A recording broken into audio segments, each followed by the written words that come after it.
It's Tutorial Tuesday and we're working on something a little bit different this week.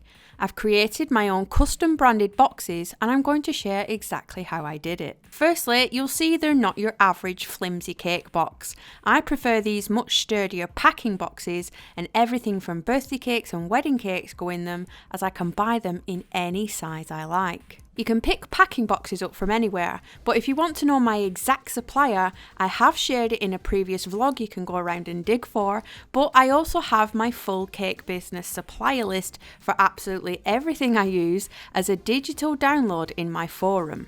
I mean, you've got to have some extra perks for being a brigadier, right? The sign up is always in my description box. So firstly, you want to pick your design. Take a look at your logo or branding and see what pops out. This is my logo, and as you'll see, it's made up from 80s and 90s style shapes, with zigzags, sprinkles, circles, and even triangles feature behind the letters, as this is all part of my branding. You can choose to make a stamp of your whole entire logo too if you like, but for the love of all that's holy, please make sure that it matches your branding and it's not just a copy of mine. You know, I do love to share, but branding is quite a personal part of your business. It reflects the type of work you do and what type of clients you cater to. You want to make sure that your branding works cohesively across all your socials, business cards and website, and that it's not just a mishmash of other people's branding. You may choose to go with polka dots or stripes, maybe an image straight from your logo if you use maybe a cake or a cupcake in it, or you can go ahead and just use your lettering. So here I've blown up some of my shapes and printed them out onto an A4 sheet of paper. I wanted my boxes to have an all over Memphis style pattern which matches exactly to the background I use on all my images. Now you want to cut out all your chosen pieces carefully.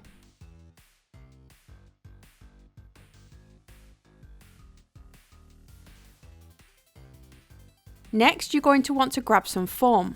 This is just craft foam and you can usually pick the thinner ones up in pound shops. However, this is a 5mm thick version. You can buy them on eBay or Amazon and I'll leave them linked below. Just want a nice sharp scalpel with a new blade and it will cut straight through it like butter. Gently follow your shapes to cut them out.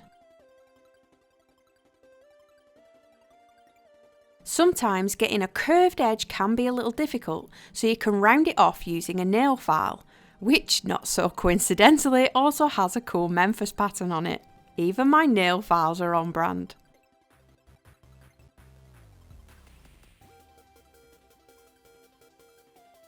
For any pieces that require the inside cutting out, you'll find it easier to use a scalpel, like the inside of this cherry.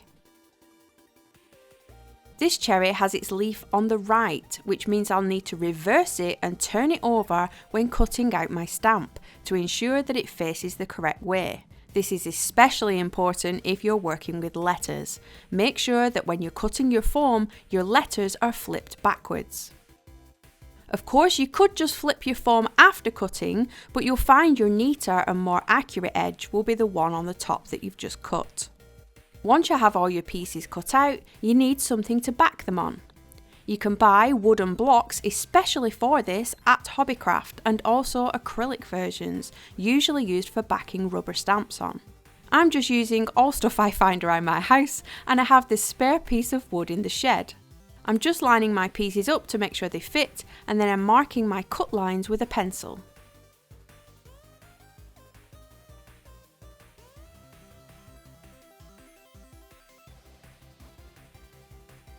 Then grab your jigsaw or hacksaw and follow your lines. I had a blunt blade on mine, so I needed 2 different saws just to cut them out. Next, you want to sand any rough areas off and make sure you use all the relevant safety measures when using your power tools. Don't just crouch down outside your conservatory nearly sanding your own fingerprints off. I'm taking off the rough cut edges as well as rounding the corners just to make them look a bit neater.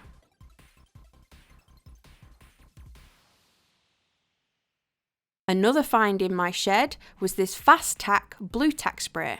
However, you may want something a bit more permanent. I just used what I had. Touch wood though, mine are still stuck firmly on. I'm just spraying the wood and then placing my foam on top.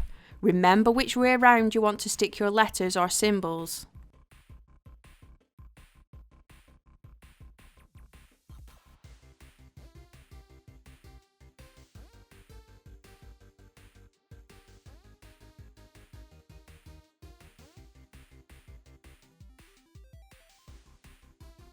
Give this a few minutes to dry or for however long it says on your adhesive. Now this ink I'm showing you here, ignore it.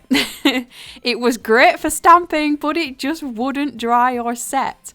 I have since done a bit more research and will leave the correct ink below, but you want one with a raised pad, especially if you have larger stamps made like this zigzag one.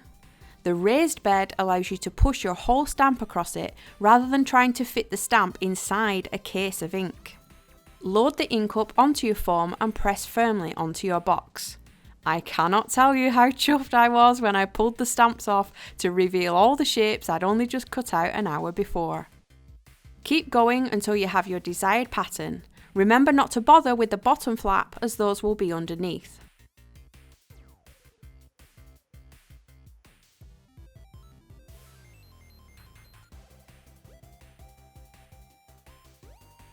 Once dry, you can build your box up. I'm folding the bottom flaps down and I always put 2 pieces of tape across the bottom.